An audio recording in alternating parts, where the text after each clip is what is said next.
On the why hide it argument for displaying abortion images. A common tactic in anti-abortion advocacy involves displaying graphic images of aborted fetuses in public spaces, sometimes to audiences that include children. When challenged, defenders of this tactic often reach for a rhetorical trap. If abortion is truly permissible, they ask, why do its defenders recoil from seeing it depicted? Doesn't the impulse to shield people, especially children, from these images betray an unspoken admission that something is wrong here? This argument sounds forceful, but it doesn't survive scrutiny. Its hidden premise is that permissibility and depictability travel together, that if an act is morally acceptable, there's no legitimate reason to restrict images of it, and any such restriction signals guilt. But this premise is false, and we know it's false because we apply it selectively nowhere else in life. War is a useful test case. Few people think war is never justified, yet no society broadcasts uncensored footage of every atrocity war produces to its population, let alone to children.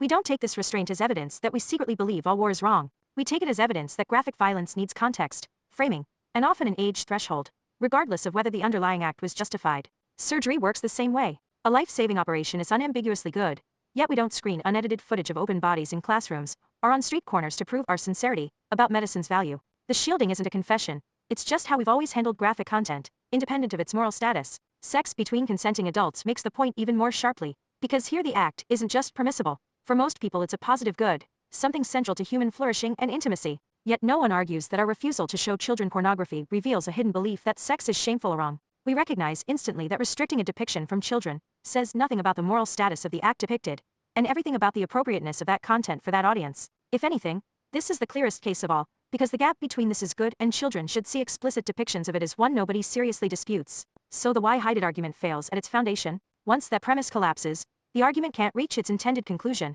That reluctance to display these images reveals a guilty conscience about abortion itself. What's left is simply this: graphic content, including images of abortion, gets restricted for the same reasons graphic content of war, surgery, and sex all get restricted. That's not evasion, that's consistency. This doesn't settle the underlying debate about abortion's morality, and it isn't meant to. But it does mean anyone who wants to justify showing these images, particularly to children, can't lean on the why hide it line to do that work for them. That argument is spent. What they need instead is a freestanding case for why abortion imagery in particular deserves an exception to how we ordinarily handle graphic content, an argument specific enough to justify exposing children, not just the general public, to images most societies would otherwise restrict. Simply asserting that abortion is a matter of public importance isn't sufficient. War, medicine, and intimacy are matters of public importance too, and that alone has never been treated as license to broadcast their most graphic details to a 10-year-old. Until that further argument is made, the burden sits with the people making the exception, not with the people declining to grant it.